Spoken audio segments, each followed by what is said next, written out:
放下批判，放下成見，邀請大家嘗試每日花1分鐘專注喺自己身上，令世界更美好。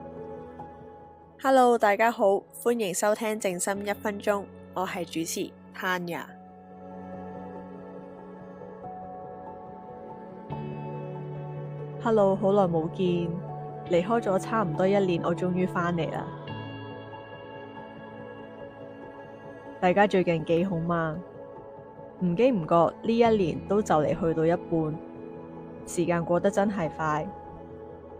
喺度都想簡單 update 下我最近嘅狀況。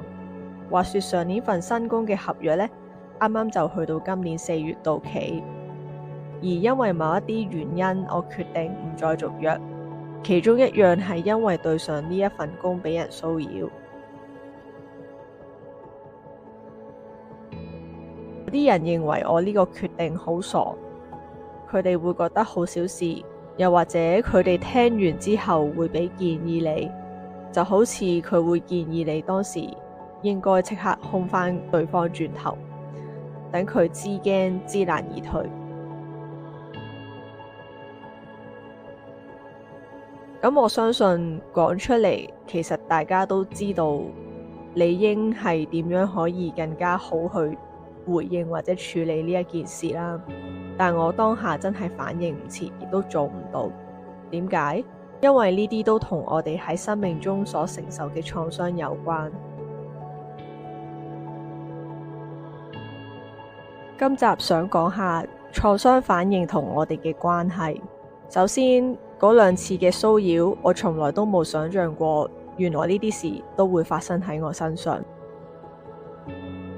亦正正因為呢啲經歷，令我開始意識到自己係有能力去改變呢啲所謂冇意識嘅反應。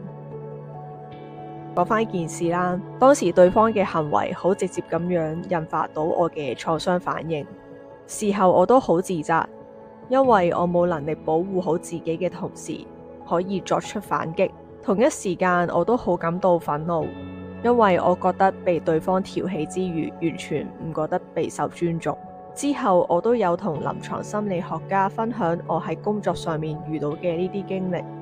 佢答我會有呢啲行為反應，其實都係好正常。呢啲行為往往都同我哋生命中所經歷嘅大大小小唔同嘅創傷息息相關。當下我哋未必認知到呢啲創傷嘅威力可以影響到好長遠，即使我哋長大成人，以為自己能夠以更加成熟嘅方式去處理或者面對大大小小嘅問題，但係事實上我哋會繼續被呢一啲睇唔見嘅創傷無意識咁樣被控制住，直至我哋有足夠嘅意識同覺察去作出改變。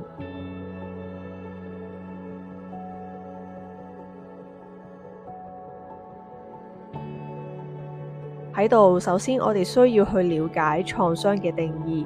之後再講創傷反應分別有啲咩類型。一般我哋對於創傷嘅認知都會聯想到會係同一啲大型啦，又或者突發嘅事有關，例如交通意外、遇上身邊有人過身、遇上性暴力罪行，或者喺戰爭傷亡入面所帶嚟嘅後遺症。而喺心理學入面，佢哋都有個名叫做大 T 創傷，專係形容呢啲比較重大嘅事件。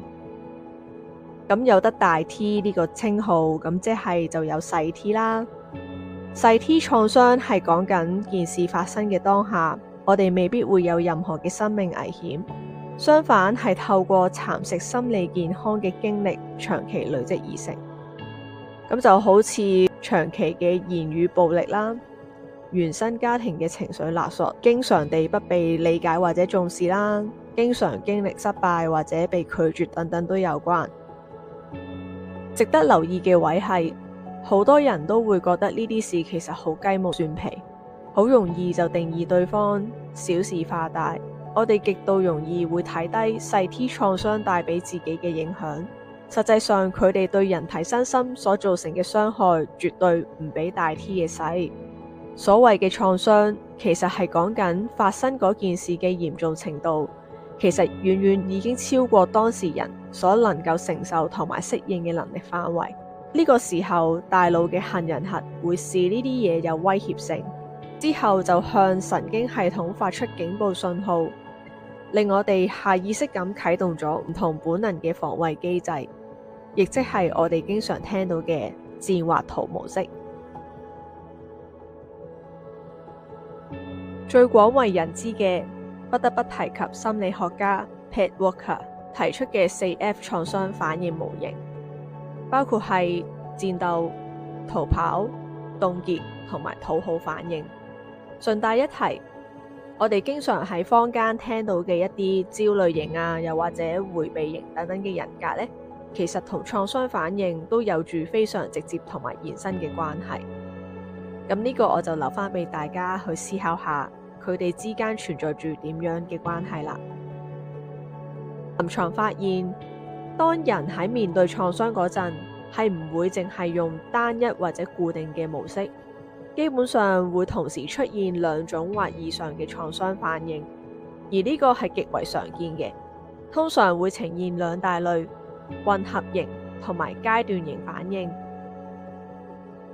混合型反應係指2種矛盾嘅創傷反應喺同一時間發生。最典型嘅情況就係逃跑反應、mix、凍結反應。簡單舉例嚟講，就好似你喺遠處見到架車準備衝緊過嚟，你當下嘅意識其實知道我係好需要逃離呢一個現場，但係你身體反應就去咗另一個極致，完全僵住咗，咩都喐唔到。階段型反應就更加複雜，神經系統喺面對威脅嘅時候，會根據體力同埋環境，按先後次序去啟動唔同嘅防衛機制，去到最後先至會進入凍結狀態。以我過往嘅經歷為例，我就發現自己一開始好容易會跌入討好對方嘅狀態啦。咁但係如果討好呢個反應解決唔到當下嘅問題呢，而再加上對方嘅感覺令到我好唞唔到氣啦，而件事冇解決到之餘，對方嘅行為仲令我覺得好處處逼人嘅時候，我就好容易會跌入戰鬥或逃跑反應。而我通常就會用逃跑方式去面對啦，就好似冷戰啊，或者用其他方式去分散我自己嘅注意力。咁可能去到以上嘅方法全部都唔得嘅時候呢，咁我就好容易會去到就係頭先所講凍結嘅狀態啦。而嗰種狀態就比較適合係用情感完全麻木啦，甚至乎係對外界冇任何反應，亦即係嗰種解離嘅狀態。而呢個亦都解釋點解好多人喺經歷創傷之後會覺得好困惑或者內疚，甚至乎會去檢討明明我頭先都係好嬲嘅，但係點解會好想去討好對方？又或者當時嘅情況其實佢好需要逃離現場，但係最後佢冇走到，反而仲成個人呆咗喺度。我哋會有呢一啲模式，正正係因為當下大腦喺極短嘅時間內切換唔同嘅範圍反應。我哋需要了解嘅係，神經系統其實係幫助緊我哋保住條命，又或者嘗試將個傷害減到最低。你可以形容佢係一個導師咁樣，會根據戰況而隨時變換模式。聽到呢一度，大家都可以嘗試回顧下，當你哋日常遇到大大小小唔同嘅事嗰陣，你哋通常第一反應會係點樣？啲冇意識嘅反應，其實就係我哋啱啱所提到嘅創傷反應。仔細諗一諗，呢啲反應同你以前邊啲嘅經歷有關呢？歡迎大家留言分享俾我聽，我哋下集見，拜拜。